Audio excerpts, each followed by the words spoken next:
Thank you. I have just a couple of housekeeping tips and we'll get started. First, we ask that you make sure that your device is muted, that if you have questions, you can send them to the host, Callie, through the chat. And this session will be made available and posted to the LISC website within 48 hours.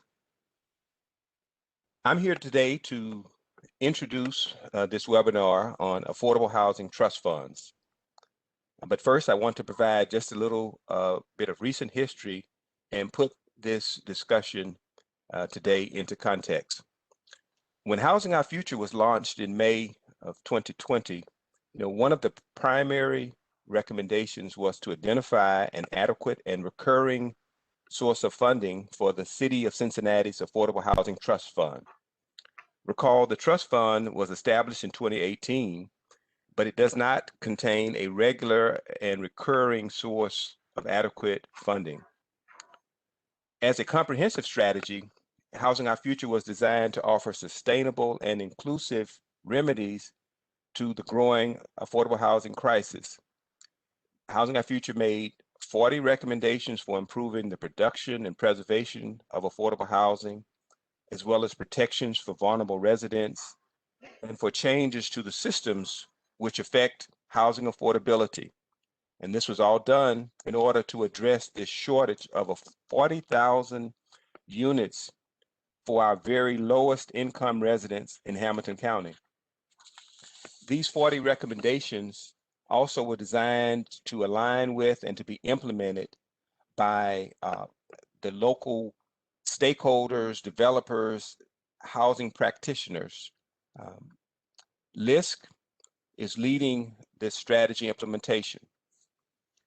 Today, there's a charter amendment on the May ballot, and if passed, it would require the city to fund its Affordable Housing Trust Fund with at least $50 million annually. There are obviously people who support this amendment because it's on the ballot, but there are also people who oppose it, and the voices on both sides are growing louder. Now, critics say that this amendment is a dangerous way to accomplish public policy, that it'll cause unintended consequences that will be negative and not accomplish what the authors hoped it will. Advocates, on the other hand, say that this crisis is growing and the need for affordable housing is critical, and that as a community, we can't wait any longer to fund a solution at scale. So our intent today with this webinar is to bring education and insight. As such, we've brought together a wealth of expertise in one virtual room to share their knowledge on how affordable housing trust funds work, and to make clear that they are just one tool in the affordable housing funding toolkit. We're intentionally leaving a lot of time in this webinar for questions and interactive discussions on the topic.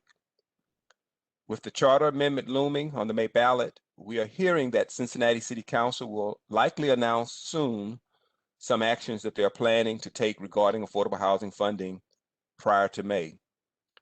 Between now and then, we expect to hear a lot more from both sides.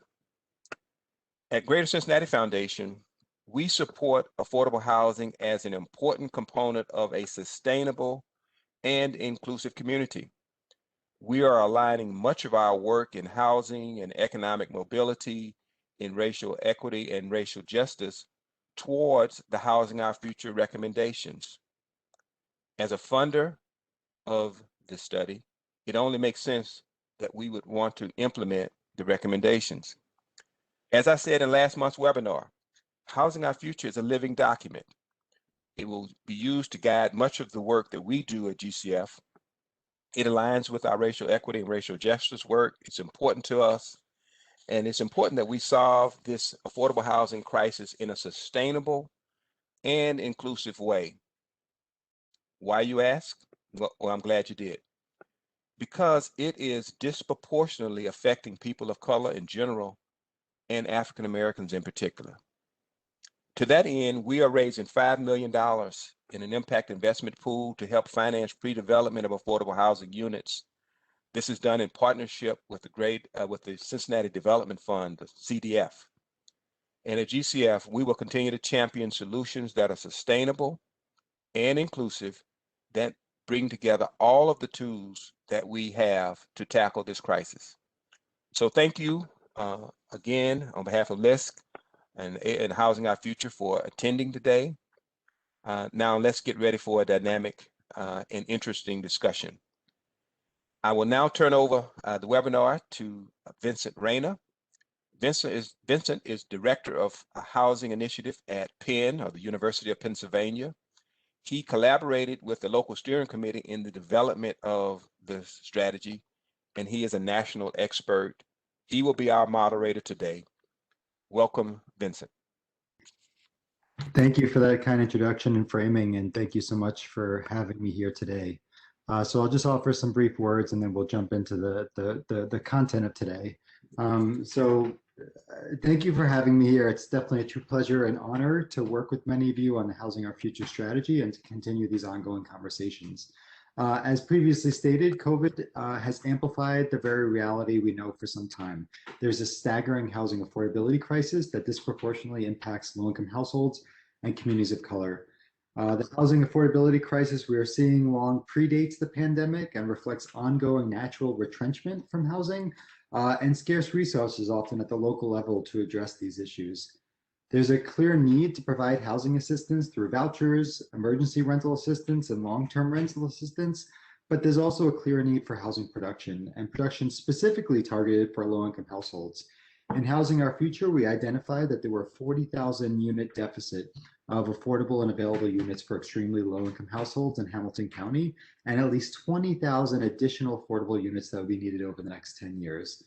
Affordable housing trust funds are a clear conduit for creating the financing in order to create those units, but we must remember that they're one part of a broader puzzle. Only 23% of residential zone land in Cincinnati allows for anything more than single-family homes. So when we think of this challenge, we should think of zoning, we should think of financing, and other forms of support. I'm excited here today to engage with you all about a discussion about trust funds themselves, which is often a critical tool that brings important resources to the table, but one where there's no one-size-fits-all structure across municipalities about what works. We will discuss today how trust funds require clarity about the sources and uses of funds, the importance of being explicit about the structure and governance during the design, development, and implementation of these funds, and the clear need for ongoing revisiting the goals of the fund itself, as well as monitoring governance while the funds are being dispersed. So without further ado, I'm going to turn it over to our panelists to introduce themselves, and then we'll jump into some kind of pre-organized questions and then open it up to a Q&A. First, I'm going to ask Ms. Hines if you would introduce yourself. Good morning, everyone. I'm really happy to be here. Katie Hines with the Housing Trust Fund team at Community Change. And Community Change is a national organization who works predominantly with organizing groups to bring the voices and the power of people usually marginalized in our policy choices to the policy debates on both the national and state and local levels. I am on the Housing Trust Fund team. So it's appropriate to be here today as a member of this panel to talk about housing trust funds. I've been working on the team for the past 8 years. I do live here in the city of Cincinnati and cut my teeth on organizing on housing a few years back. I wanted just to say a couple things. I think we're asked to say a few things of why we think trust funds are important, just as an opening. Just to let you know, housing trust funds have been around for 35 years as a tool. It's been said here, it is one of the many tools that can be used.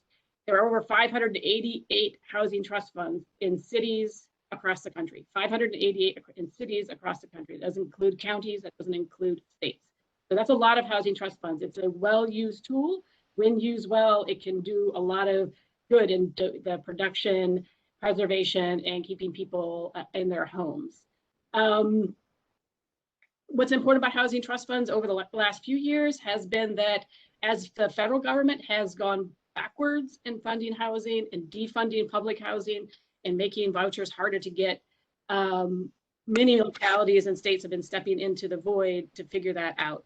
And that's what's really important about local housing trust funds. The other important piece about trust funds is their flexibility to be what the community wants them to be.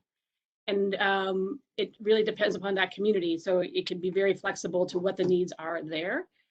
Another thing important, I think, in our conversation, and Robert opened with it, was around equity. We at our team really stress that housing trust funds should go to fund housing, whichever way it's being done in the locality, at people at the lowest incomes. That is where a need is, and that is where our housing systems do not touch. Absolutely, that's where public housing and Section 8 vouchers or housing choice vouchers are going away, at least up until now. We'll see in the new federal administration, but over the past 20, 30 years, it's just been a decline. So housing trust funds going to the people who need it most. And unfortunately, in our society, those are people of color in our community in Cincinnati. It's predominantly Black women. And so we want to have real equity in our community. We need to fund a housing trust fund that hits that margin. And last thing I'll say is that the three things it does well, you establish it by a legislation, ordinance, or in many cases across the country, we'll talk about later, ballot initiatives like the one here in Cincinnati. A dedicated revenue source is the best way to have them versus allocation from any kind of source that is not permanent, and an established oversight board. Those are the three recommendations that we make to every community when we talk about housing trust funds. So happy to be here, happy to jump into the dialogue, and look forward to talking with you all. Thank you very much, Katie. Mr. Craig? Hi, good morning, everybody. My name is Kellen Craig. I'm the Director of Multifamily Housing at the Ohio Housing Finance Agency. I've been there for about 7 years. Before that, was with the Coalition on Homelessness and Housing in Ohio, which some of you may be familiar with. And for a number of years, I was coming down monthly for the Affordable Housing Advocates meetings and their preservation subcommittee meetings. So thrilled to be part of any conversation that involves encouraging additional resources for affordable housing. OFA has the pleasure of being a recipient of about a third of the state's Ohio Housing Trust Fund resources. And we utilize those in an array of programs, housing credit gap financing, bond gap financing, and housing development gap financing, all of which facilitate the development of multifamily affordable housing projects throughout the state of Ohio. And it's a very valuable tool. I'll just give an example. In 2019, we had $13 million from the state trust fund. We were able to leverage that to produce or preserve just under 1,000 units of affordable housing, and we leveraged over $140 million in additional state, local, and federal resources for those developments. So I think having local trust funds and state trust funds is critical to the protection of the affordable housing units that we need to make sure folks are housed safely and adequately throughout the state. I'll leave it there. Thank you, Kellen. Mr. Lieber? Hi, everybody. I am Matthew Leber from LISC Housing, based in the Hudson Valley outside of New York City. But for a long time, I lived in New York, Buffalo, and Washington, D.C. So I have the distinct pleasure of kind of understanding real estate, both from a megalopolis, kind of a legacy city, and from an exurb/rural perspective, which I like to think of as valuable. I'm hoping everybody on this call knows what LISC is, so I'll save you guys that elevator pitch. But we'll say that LISC Housing is kind of a dedicated shop within LISC to thinking about how to remake housing systems in an anti-racist construct, right? So we are looking for new ways to think about ownership, Black wealth creation, anti-redlining strategies. and ways to kind of, I don't want to use the word active, be activists, but kind of be proactive and not just think about housing systems in the way that they've traditionally been done, because they're clearly been done in myriad of terrible ways. So we take some interesting lenses on that. One lens is through finance. One lens is through policy. For instance, we helped put together the Pennsylvania State Housing Tax Credit, both from an underwriting perspective from the budgetary process and also from the kind of the policy side.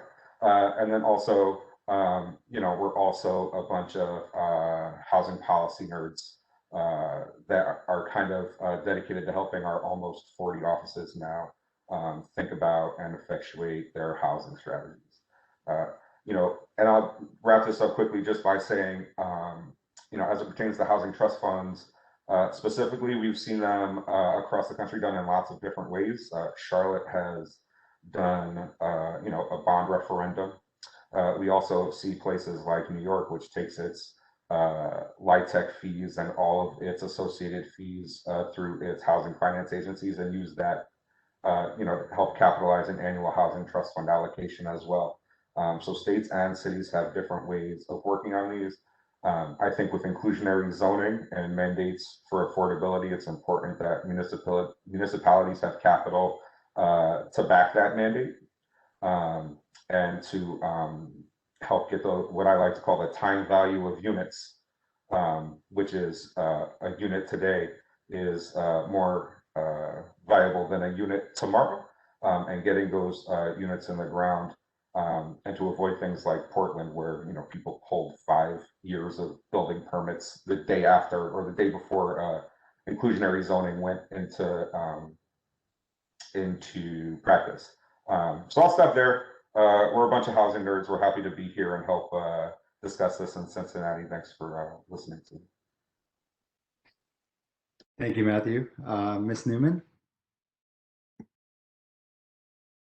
Good morning, everyone. My name is Joelle Newman. I am a community organizer at Peaslee Neighborhood Center. Peaslee Neighborhood Center is a small community-based organization in Over the Rhine here in Cincinnati. I specifically work on our neighborhood focused and our citywide campaign on equitable development policy. And I've been on the steering committee for Cincinnati Action for Housing Now, which is the local ballot initiative effort here in the city to fund our current Affordable Housing Trust Fund. I got connected to the steering committee just from some partnership work that we already do with other affordable housing advocates in the city. And I historically don't have an affordable housing background, but my community-based work that I do has always been focused in knowing the need for affordable housing, specifically for families. And as already has been mentioned, specifically for Black families and Black folks that have been historically marginalized by housing practices. And so even though I'm not as well versed in finance or production of affordable housing, I see the real need for it in the everyday work that I do with our families at our local neighborhood center.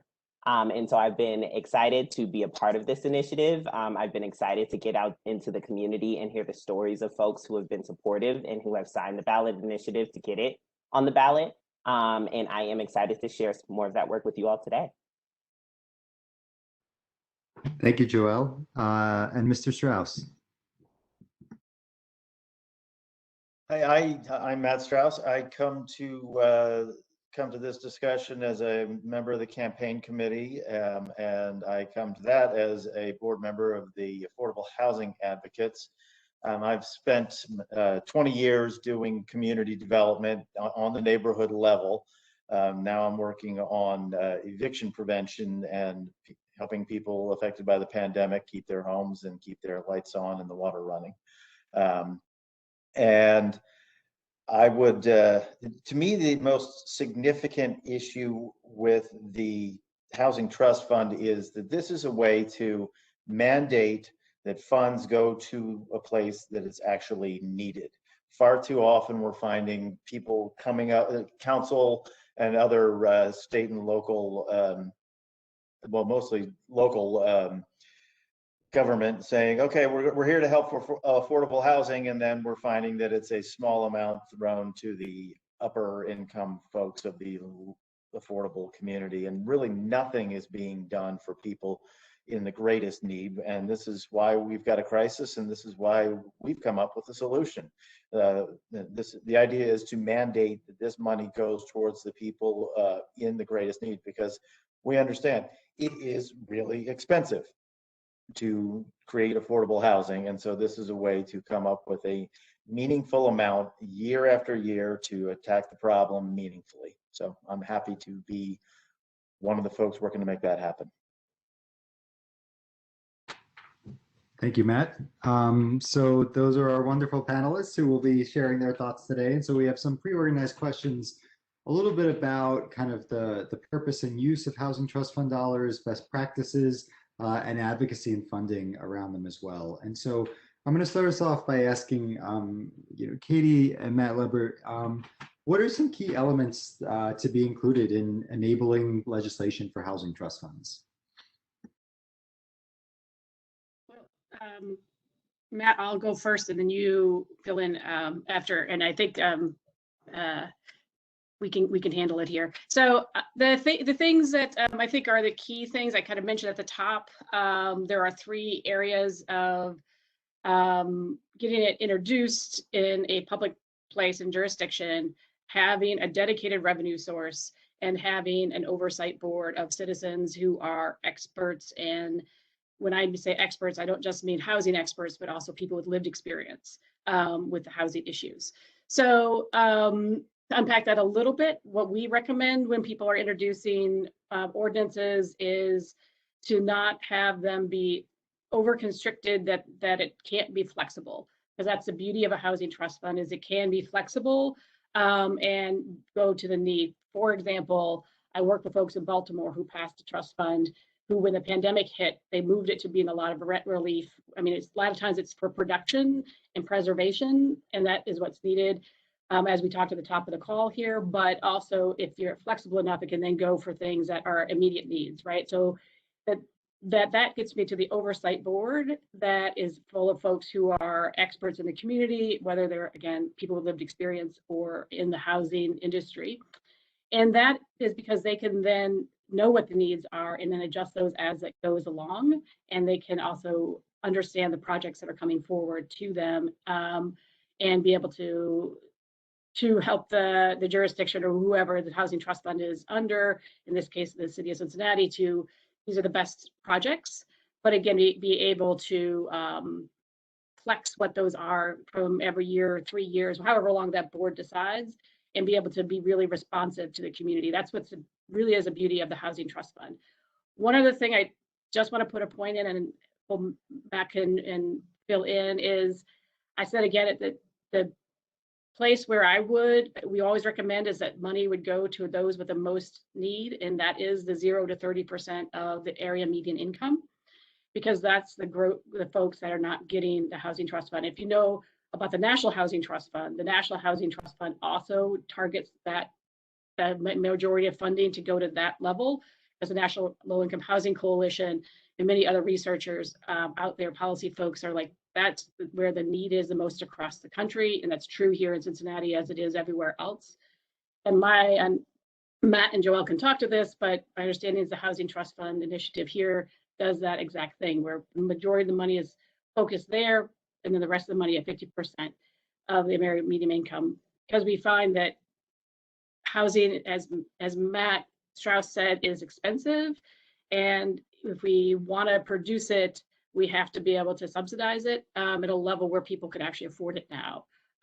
And so having it at a level where there is actual funding, where there was actually regulations for where and who can get the funding, makes it that it doesn't just go to the top. We find with tax credit packages, it kind of goes to the top level, like at 60 to 70 to 80% of AMI. Those are the folks that get covered, but the people at the bottom don't. And that is through how housing is produced across the country. So if we make sure that's dedicated to the lower lowest income folks, then we can actually make sure those folks are getting the kind of housing that's needed and actually being addressed in the city. So Matt, I'll turn it over to you. Thanks. Yeah, so you stole my thunder by saying a lot of the things that I was going to say, so I'll try to work around the edges on that. So yes, I think community control, especially of local housing trust funds, is very important. As you kind of work up the government chain to state housing finance agencies and kind of statewide trust funds, and also for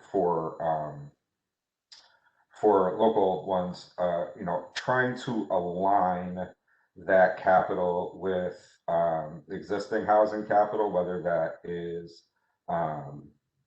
you know, unfortunately, LIHTC is the largest and really the only way of building 30% AMI housing right now, because essentially LIHTC equity is a grant that doesn't have to be repaid, right? And so having housing trust funds that can kind of be subordinated in perpetuity, that can stay with the deal, that that do not have to quote unquote revolve, is a very important attribute to, you know, any kind of funding situation. That flexibility needs to be tempered by policy goals, right? And protect against you know, NIMBYism in a community as well. One of the challenges once you know, investment starts flowing to a marginalized community is to make sure that gentrification does not come in, and you know, housing trust funds can be an important way to ensure you know, affordability is part of any project coming into kind of a newly you know, discovered community. And in order not to be rambling, I'll just say, from a flexibility standpoint, whether you're looking at home ownership or you're looking at multifamily housing, which I think the majority of housing trust funds kind of target, flexibility, I think, is the name of the game. And whether that is, you know, coming up with ways to keep people in their homes when they're facing things like municipal tax arrears and water bills and other extraneous reasons people lose their homes once they start getting higher valuations. You know, I think there's a way for housing trust funds to play a role in more than just creation of new units. And the challenge is, I think politicians in general like to see shovels in the ground and hard hats, and existing buildings and housing is less of a attractive measure than new construction. I'll stop there. Thank you. And we can see already from the panelists, you know, there's clearly kind of multiple needs, often the need for flexibility or desire for flexibility for different uses, but also the need to often be specific about the goals of the fund itself, who it's targeting, where it's targeting, how those funds are going to be used, those kinds of things. And so can I add one more thought real quick? And it's just that I think it's really important for housing trust funds to be built around good systems, right? And not rely upon benevolent or good actors. And that's increasingly, you know, between, you know, when administrations change, you know, it's important that the housing trust fund is not kind of something that gets reprogrammed from every administration to administration, that it, you know, that the systems are able to, you know, weather any, you know, political upending. Yep, and those systems are often established in the enabling legislation itself. So Keelan, I was wondering what are some of the key elements in the enabling legislation for the Ohio Housing Trust Fund, and how are they reflected in activities and funding today, essentially? Sure, and some of this has already been mentioned, so apologies for a little bit of redundancy, but in the State Housing Trust Fund enabling legislation and language that's in the Ohio Revised Code, It stipulates, of course, what the funding mechanism is, which is the county recordation fees that are collected and then provided to the trust fund, which is overseen by the Ohio Development Services Agency. It stipulates, what population it's supposed to go to. So the majority of those resources are going to individuals at 50% AMI and below. Because it's a statewide program, of course, there is some language in there that stipulates that 50% of the resources have to go to non-participating jurisdictions or predominantly rural counties.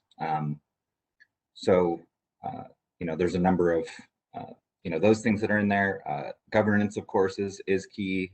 There is a Housing Trust Fund Advisory Committee made up of 7 members appointed by the governor, 1 representing lenders, another representing affordable housing developers, a member representing organizations working to address housing and needs of homeless Ohioans, et cetera.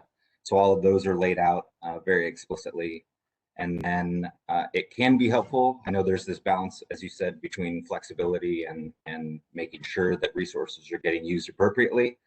But there are some set asides or at least stipulations about specific programs or set asides that need to be created out of the overall pie that's created. So for instance, there is language in there that says that OFA is going to get some of the state housing trust funds to provide as gap financing for multifamily housing development. There's language in there about providing resources to the Ohio CDC Association and its members to be able to do some of their work. There's language about the Department of Aging and covering service coordination on site at properties. And then, of course, rapid rehousing and homelessness prevention as well. So all of those are laid out. I'll just mention really quickly there's a Columbus and Franklin County Affordable Housing Trust. They, in their enabling legislation at the city and county level, they stipulate what those funding mechanisms are, whether it's the hotel bed tax in the city of Columbus or the real estate transfer fee at the local level. So I think all those things are critically important. Thanks. And Joelle and Matt Strauss, I was wondering if you could speak a little to what are the key elements outlined in CHN's proposal to require the city of Cincinnati to fund the Affordable Housing Trust Fund. Yeah, I'm happy to talk about that. The most important stuff, the Housing Trust Fund, as most of us know, already exists here, but there are 2 elements that were kind of critical in the existing legislation that were never completed. We were supposed to have an oversight board. That never happened. So there's nobody there to oversee who gets the money or how or any of that. And there's no money. We are there to stipulate that not only is there going to be not only does there need to be a funding source, but it has to stay there. It has to be permanent and consistent. As Matt had mentioned earlier, if you get a change in administrations, they can easily say, okay, well, let's do something different. Let's make it a percentage based instead of a solid number. And we'll base the percentage on something that doesn't create a whole lot. That percentage isn't meaningful. So we are there to make sure that this thing actually has some legs. Right now, it's just not doing anything, and it is. And on top of that, it also stipulates that the funding goes to people, and all of it goes to people at 60% or less of area median income, and half of them have to be 30% or less. Populations that have been forgotten, and that is significant because the city doesn't seem to have any trouble finding funds to help out with middle and upper income developments. So we're saying, all right, now since you've ignored this other portion of our citizens, we're going to say enough. We're tired of you ignoring them. I'll let Joelle pick up from here. Yeah, no, I think Matt mostly covered it. I feel like the main focus was ensuring that it prioritized those lower incomes that our city has behind. As Katie has mentioned, and we know in Cincinnati, a lot of people at the higher end of the affordability range, so those kind of 80%, 90% AMIs, don't have trouble finding housing stock in Cincinnati. It's those at the 60% and lower, and even more so at the 0 to 30% AMI, so the lowest range of affordability. And especially when we talk about those numbers and those units, those like Cincinnati is missing 28,000 units of affordable housing, and the county is missing 40,000 units of affordable housing. Those are just talking about the 0 to 30 or the lowest incomes. And so we really, with this effort, wanted to prioritize those incomes that haven't been prioritized in the past. That's really helpful. So one thing that's come up already is kind of the idea of oversight. And I want to move us a little into the best practices as we think of, we talked about the need to establish priorities and also the need to establish oversight and accountability. So Katie and Matt, from your national perspective, I was hoping you could share a little bit about how those accountability mechanisms, what you've seen, what are the best practices, and then Kaylin, if you can kind of respond how that has played out with the state's trust fund as well, that would be really helpful to hear.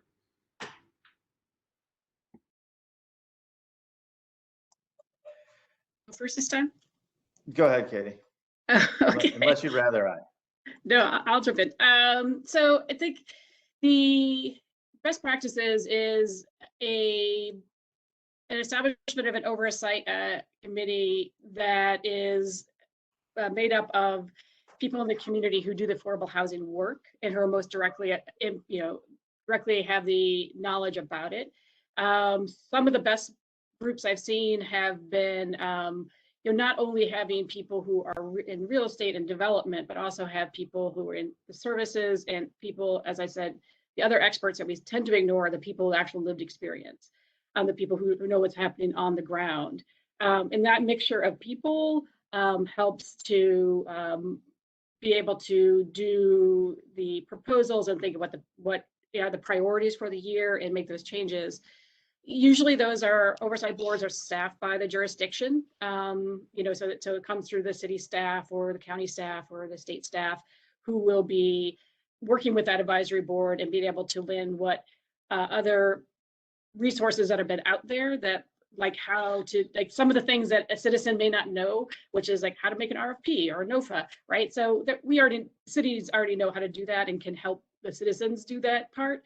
So that's a great when it works well and there is a oversight board that's really meeting on an ongoing basis. It's meeting and truly like going through the applications and thinking about process and policies that they want to see implemented.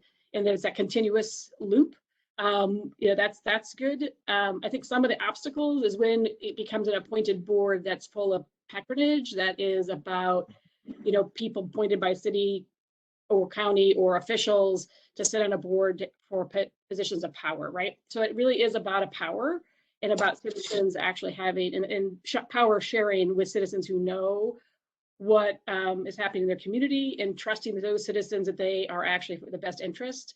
But that does mean that cities have to allow that power sharing to happen. So there are some places where that happens well. It usually doesn't happen easily at the start because power is, we gotta figure that out. And so that there's always kind of no matter if it's appointed all by the city council or how it's done, there's always going to be the friction to get it going. But once the ones that are going well, which are meeting again regularly, they have a good cross section of people who are supported on the committee from their various places they are.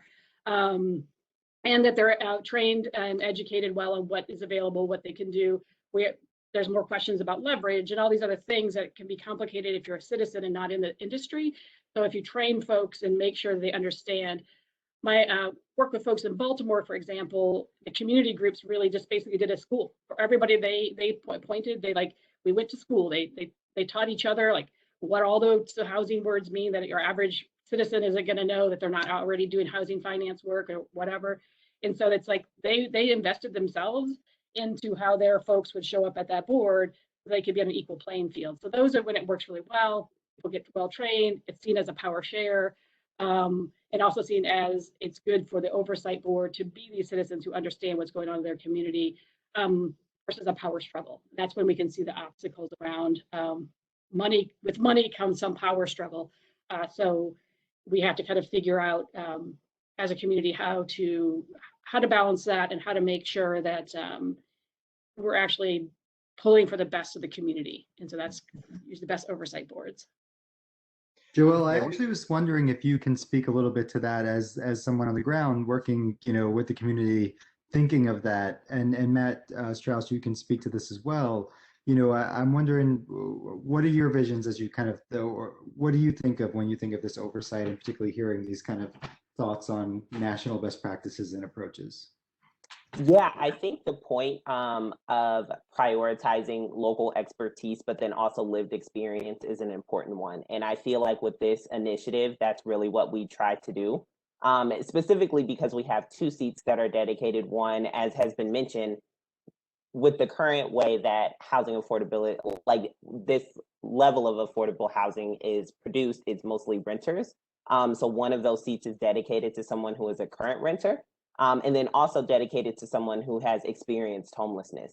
And I feel like that lived experience piece is often forgotten when we talk about these boards over city designated funds and things like that. But that expertise brings just as much value as those people producing the housing, as those people studying the housing. And so I think that, and being on the ground, having an oversight board that people feel they can approach and have their concerns heard and explain what they see happening to their neighbors, what's happening to their community, what's happening to their neighborhood, is important. So the accessibility piece, where people feel as if they can show up, speak their concerns, talk about, offer their expertise to visions of projects, is, I feel like, important in being in neighborhoods, what we haven't always seen at some of those city focused boards or city focused levels, because they're not easily accessible to people. As Katie mentioned, people feel as if they don't have the lingo or the correct terms to use. But creating a space where we understand that what everyone brings to the table is valuable, and can contribute to pushing forward a vision that is creating a city for everyone and is led by either people with direct services, so providing direct services to certain populations, or people with that lived experience. So that's really what we tried to prioritize with the creation, or the allocation of spots on the oversight board for this initiative. Yeah, we've heard some complaints coming from council that, what is this oversight board? It's not filled with, it's not us, for starters. That's been their complaint, and to me that sounds like, well, so the fox can't understand why we don't want them to continue to guard the hen house. I can't imagine why. But the other complaint, well, we don't have a whole bunch of for-profit developers on there. I said that, well, this isn't a for-profit plan. That all they've known how to do is upper income development. And so, as I've been saying, if you're going to put together a board of plumbing standards, you don't populate it with electricians. Let's fill this with a group of people who've lived this and know it. And yeah, we have best practices, but this is not the very first housing trust fund in the country. There are small ones, big ones, statewide, rural, suburban. I mean, there's a whole lot of information out there that we can draw from. And when you have the people who have lived this, drawing from that experience, I think we're going to have a really good method of going forward. And is there some concern that there's going to be some contention with council? If there isn't, then we're not doing it right. I mean, based on what we've seen so far. So, Kaylin, you oversee the state's housing trust fund, and clearly oversight's a mechanism there. What have you seen, and how have you seen that play out, and what are some lessons learned from your experience overseeing that? Sure, and I should say, we allocate. We're not the administrator, but we're obviously on the state's Housing Trust Fund Advisory Committee, et cetera. I probably have as a bureaucrat, I probably have a slightly different opinion. At the same time, as I definitely think probably the State Trust Fund and even the Columbus and Franklin County Affordable Housing Trust can both benefit from more direct citizen participation and individual lived experience. But I guess to outline some of the oversight mechanisms that are in place in Ohio, we have the Trust Fund Advisory Committee, which really sets the stage for where resources are going to go in a given year. The state PJ, or the Development Services Agency, is of course developing a statewide consolidated plan for any of their HUD funding, and of course a lot of the state resources get incorporated into that, plan development and review process. And then on OFA's side, as the allocator, we're developing a qualified allocation plan through a lengthy public engagement process and then board approval process. Our projects, once they get funded, we go through the application review, underwriting, an approval process, and then we're going to our board to get approval to spend the trust fund resources. And then after that, we go to the state controlling board to actually get the funds literally released from the state of Ohio that we can then actually provide to the project. So there are multiple layers. And so, with mixed opinions on it, because, that lengthy process does just slow down affordable housing development, generally speaking. There are a multitude of stages in which, oversight is occurring, notwithstanding all of the, private, lenders and syndicators and investors who are reviewing all those projects at various stages along the way as well. Thank you. Matt Leber, did you want to add anything to this, some of this kind of national and local perspective on the? Yeah, I just would like to kind of maybe make a quick salient example of why it's important that groups like LISC, right, intermediaries, are kind of at the service of people who live in the neighborhoods and with the lived experiences of homelessness and poverty, right? I guess that's where the local initiatives in our name comes from. For instance, it is really important as we talk about getting to 30% AMI units. I'm going to get kind of technical for a second, just in order to make kind of a broad point, right?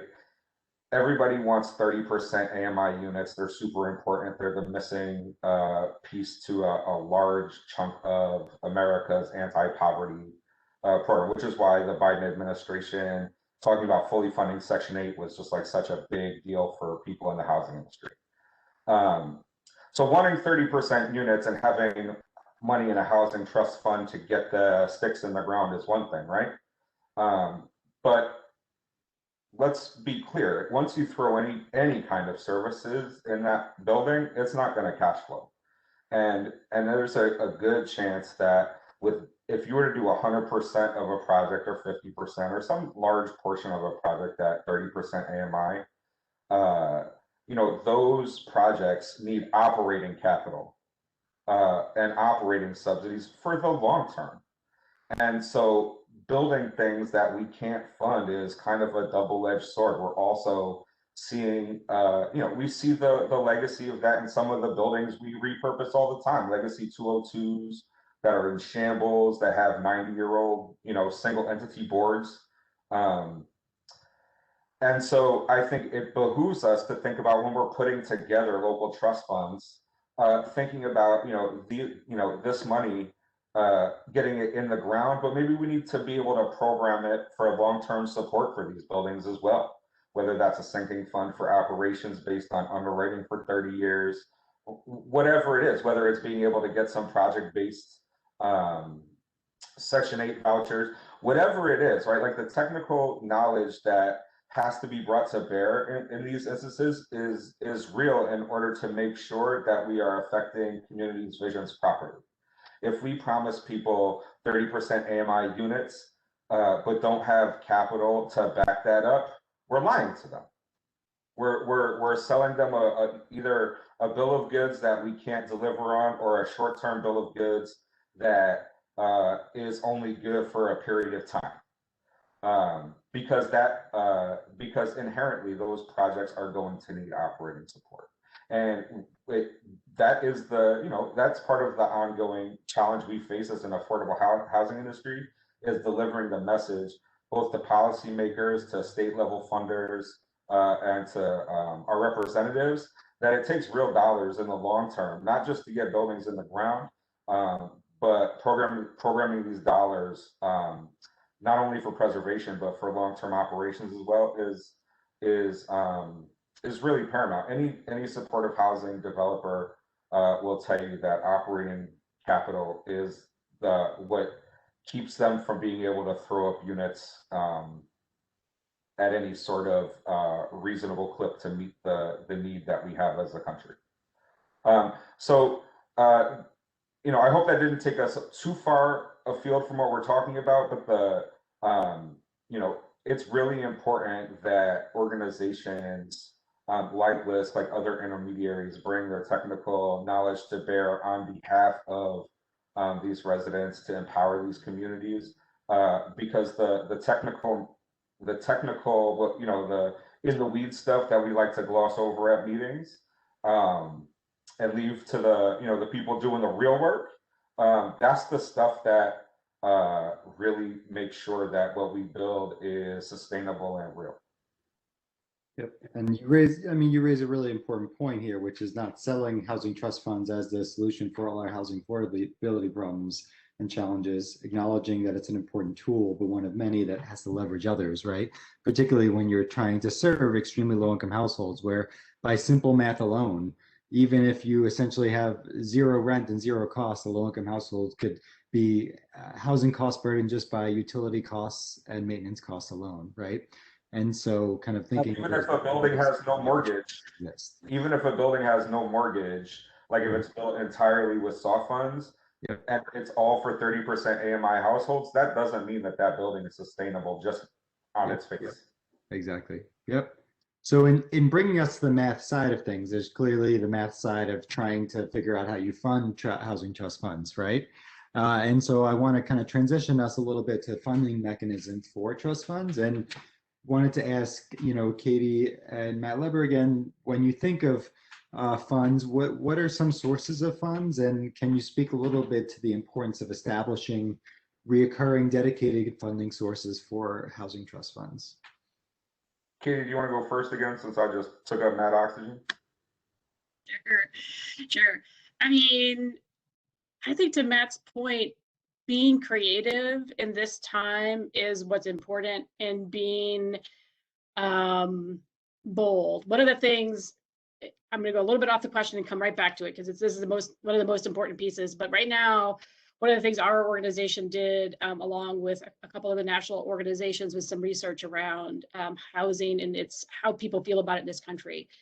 And overwhelmingly, people have said it's important, that we need to deal with the housing situation that's happening in our country. But the challenge is the urgency.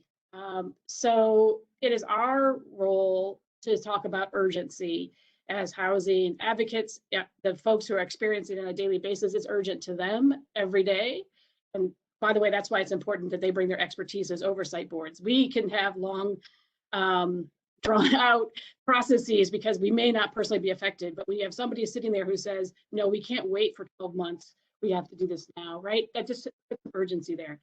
So in the funding side, I think it's also an urgency. It shows that if we actually dedicate revenue, and boldly and in ways in which really deal with the challenges the community is feeling, then we are actually able to deal with the urgency that's happening in a real way. And is it the only answer, the only tool? No. Obviously, we've talked about there are many that have to go hand in hand, but without the money there, it doesn't matter how you change the zoning. You can change all the zoning to be multifamily, but if there isn't any money to build, then you're not going to have anything, right? So these things need to go hand in hand, but the urgency that the people feel is if you don't invest in it, budgets are a moral document and they show our priorities. So if we're not dedicating money to this, we're not dedicating it to our communities. So that being said, dedicated sources are important in that big picture way, but also important to those who are actually doing the work to build, preserve, and help families in need, because if they can rely on what the budget is every year, like the Ohio Housing Trust Fund, we know it's there. It may be a long process, but once it's going, we know it's there every year. We can continue that process. If we get more money in there, and people who are developing housing know it's coming, and they can build projects. Ways at which it's been funded city level, developer impact fees. I know it's a dirty word some places, but it's the way that most housing trust funds have been funded in the city level across the country. So it can be done, and it's being done many places. But the other thing is usually it's multi-revenue sources. That's not just one. So usually there's not one magic bullet that does it, but multiple. So and it also really depends on your state, it depends on your city, all those things depend, but developer impact fees are one of the biggest ones, and then we can go down the list of like real estate transfer taxes. Ohio already does a document recording fee for the state housing trust fund, so that's already happening. You know, the sale or tax on public land has been a real creative way. Some cities have actually dedicated the taxes that come from that sold land that was public to private developers, that the taxes from that. It was an inventive, Austin, Texas did that to fund their housing trust fund. So there are ways that we can be more creative depending, again, on the local sources that are available. I don't know if we're going to get to this in a bit about the ballot initiatives. We have this ballot initiative, but ballot initiatives have become a way in which many cities are funding their housing trust funds. And these aren't necessarily just in Seattle, Washington, although Seattle, Washington's done a bunch, but it's also in Vancouver, Washington, where citizens have taxed themselves to pay for affordable housing, meaning that this is urgent. People feel it, people know it. And while City Hall and city structures may say to people, no, there's other priorities that the actual people, the actual voters are saying, we're actually willing to tax ourselves to pay for housing. And that's happening all across. Yeah, Matt, you mentioned Charlotte and Raleigh. Raleigh just passed, these are citizen passed initiatives, not a city hall doing a bond. This is like, it goes to the ballot. The citizens are saying, yeah, $40 million for housing this year in Raleigh, North Carolina, 2020. They passed 40 million a year, 80 million for 2 in Raleigh, North Carolina. So these are things that are definitely doable. And bigger numbers are being seen across the country in cities where a lot of times we're saying, oh, cities are strapped, but there are, and when the public will can be creative and stand up to developers and say, no, we all are going to benefit from the wealth that's being created here, then that is one way. Or taking it to the citizens, as a group in Cincinnati has decided to do, and say, well, City Hall not going to do the political will, but it is the will of the people. So that's happened in a lot of places, and it's been exciting to see this last few years. So I want to leave enough time for the Q&A at the end too. And so I think you raised, Katie, a good point about like understanding the local plans and ballot initiatives and kind of the local vision for some of this. So Joelle and Matt Strauss, I was wondering if you could speak a little about what you're seeing as the potential funding sources dedicated or being proposed in the ballot initiative. Yeah, in addition to the impact fee on development that Katie had mentioned, we had also suggested the city owns a railroad, and there's about $17-18 million that comes in from that every year. They can utilize that. We have mentioned or suggested a tax on stock options. Many cities do that. We do not. We have told council, here are some ideas for you. We have not told them that they are restricted to any of these ideas.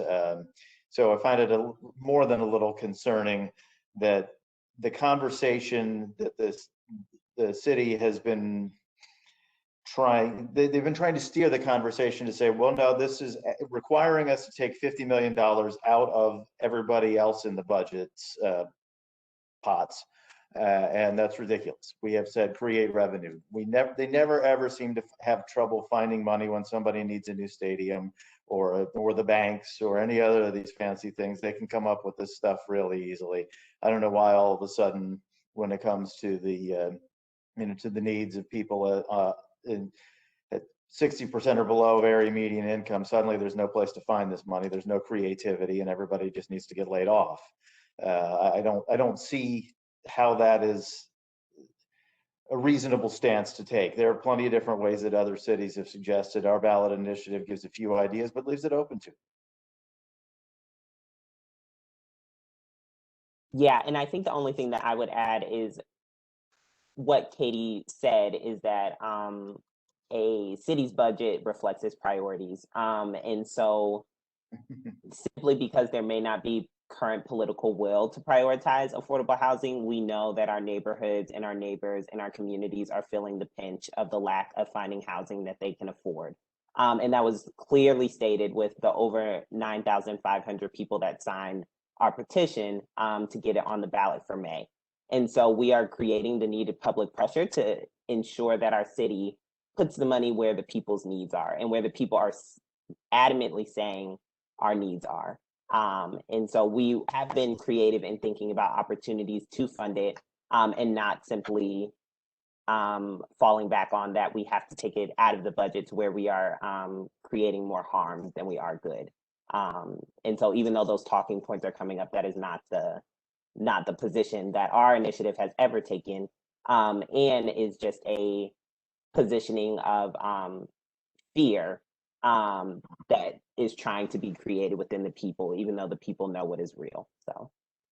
And I should add that there's been a big debate in the city over the last couple of years about the massive amount of tax abatements. And there's an incredible amount of tax revenue that the city has chosen not to take in order to lure new development, mostly upper income. And we've seen where these tax abatements, what neighborhoods they're coming from.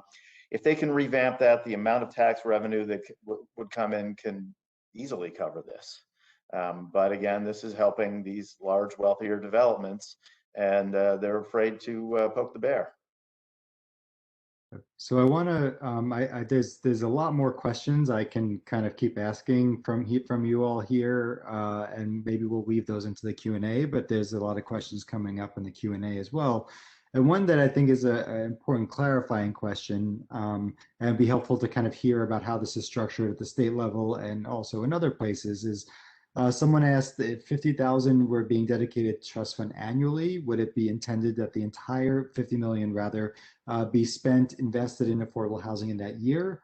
Or would part of that form an endowment that would generate income for affordable housing in the future? So how is that structure being proposed for the city? How do we see that play out at the state? And how do we see some of that play out nationally?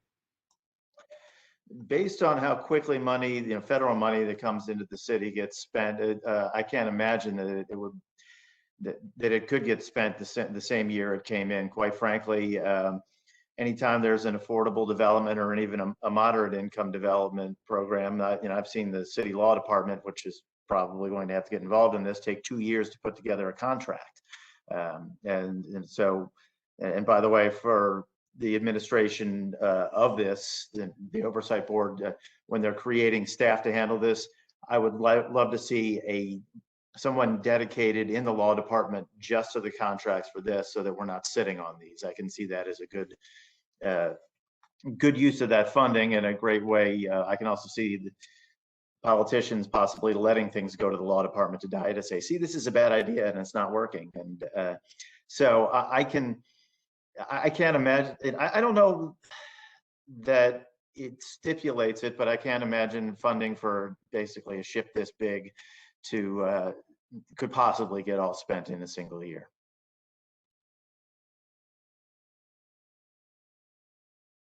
No, just real quickly.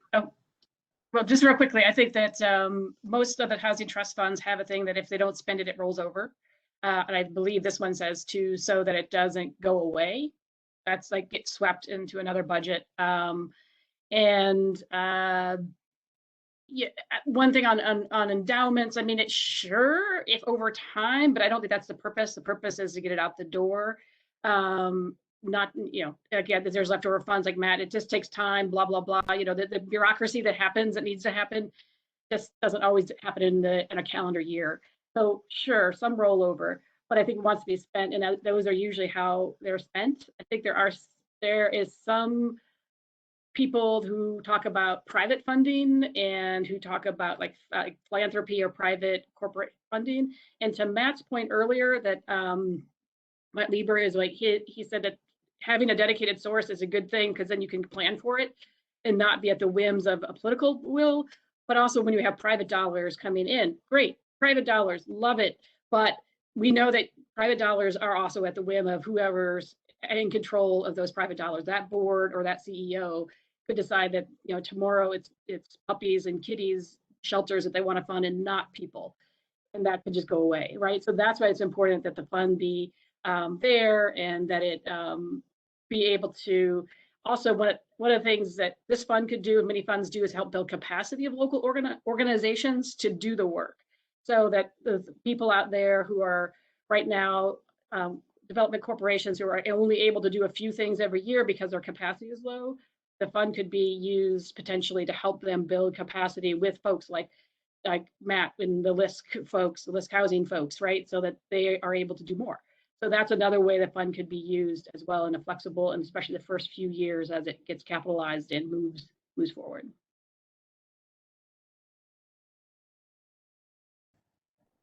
This is Callan. If you want me to touch on the way this state trust fund works, as I alluded earlier, the funding mechanism is the county recordation fee. 50% of the total fees collected by county recorders go to the state housing trust fund.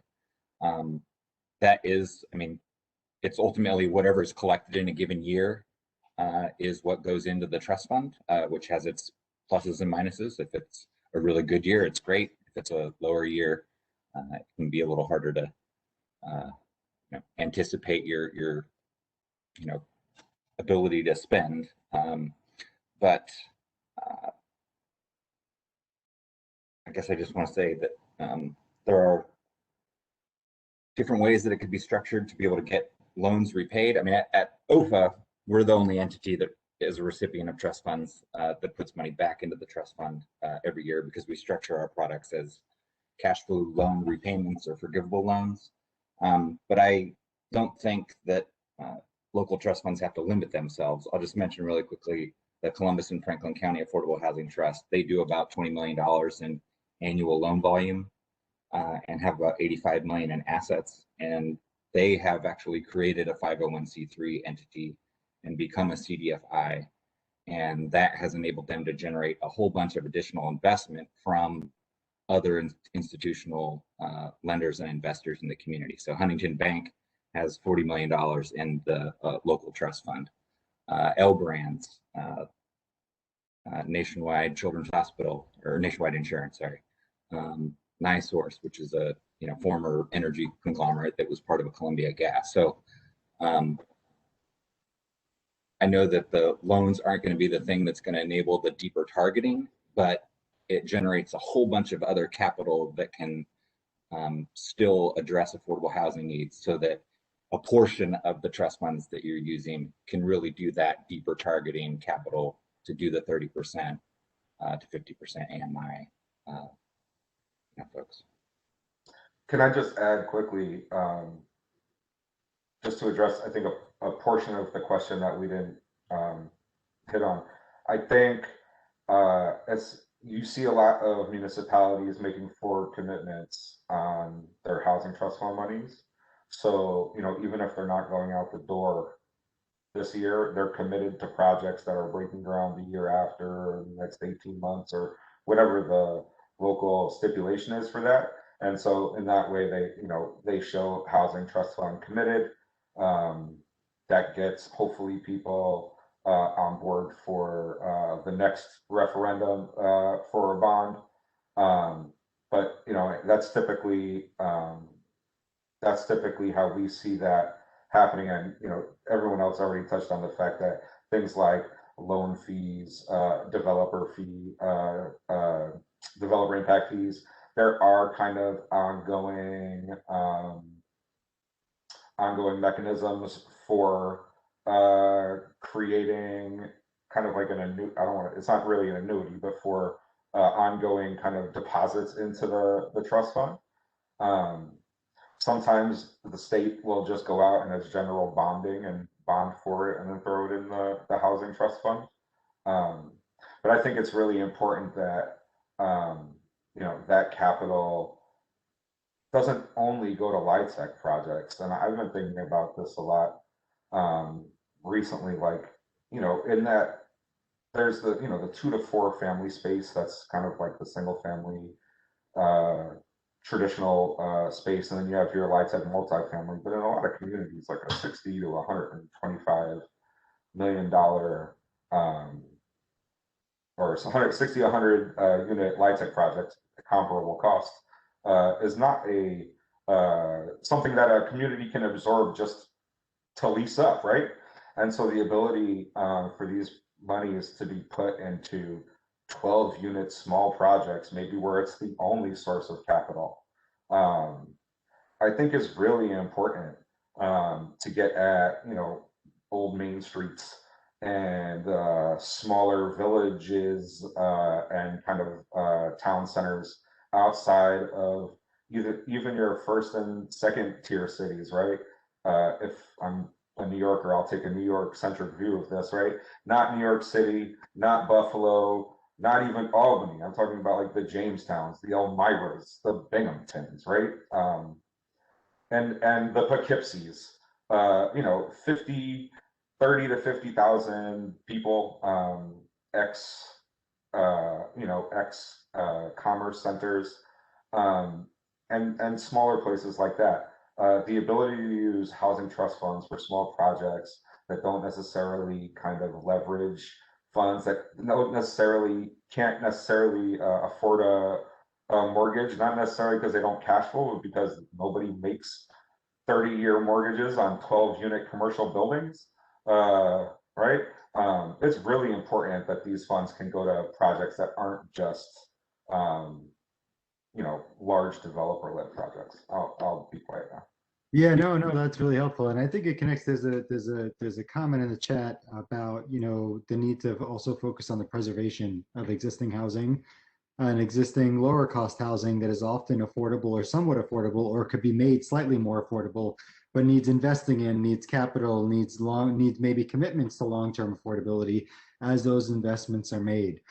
So we could keep going on many points here. There's a lot of great points covered within the context of a clear statement of need and the profound need on multiple levels to subsidize people's rents, to increase production, to increase preservation, to acknowledge gaps in the market, to leverage opportunities. The Housing Our Futures plan or strategy that was put forward really kind of flushes out a lot of that and outlines that. But there's clearly a need for ongoing conversation, particularly as we look at things like housing trust funds, and particularly this housing trust fund being proposed in Cincinnati, what form it should take, what governance should govern the form it takes and its goals and its priorities, and really what impact it can and should have going forward. So a lot more that can and should be discussed on this topic, but I think we covered a lot of ground. And so I'm going to turn it back over to our host, Mr. Killens, to kind of close us out here today. Let me unmute myself. Thank you. This has been a robust discussion, and thank you, Vincent, for leading us. There were a lot of nuance that you weave through for us, and we really appreciate it. The last thing I just wanted to offer is this. We've talked a lot about the cost and the money and how to be raised, but if we think about $50 million being invested in our community, the economic power and impact of that in terms of jobs created, in terms of businesses and developers, in terms of workers, in terms of revenue, it could have a powerful economic impact. So I think we don't want to just look at this housing trust fund from a deficit standpoint, or just investment in housing in general beyond this, but also what could the power of that kind of investment mean for job creation, economic opportunity, tax revenue for the city and county. So I wanted to at least have us end that on a positive note. I think, again, thank you to the wonderful panel of experts that we had. Thank you, Mr. Reyna, Mr. Lieber.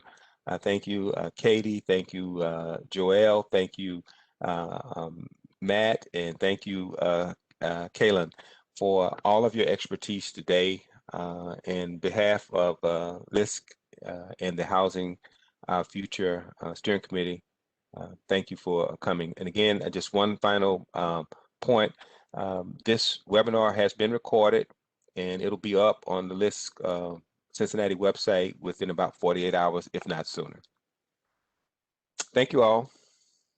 Appreciate you.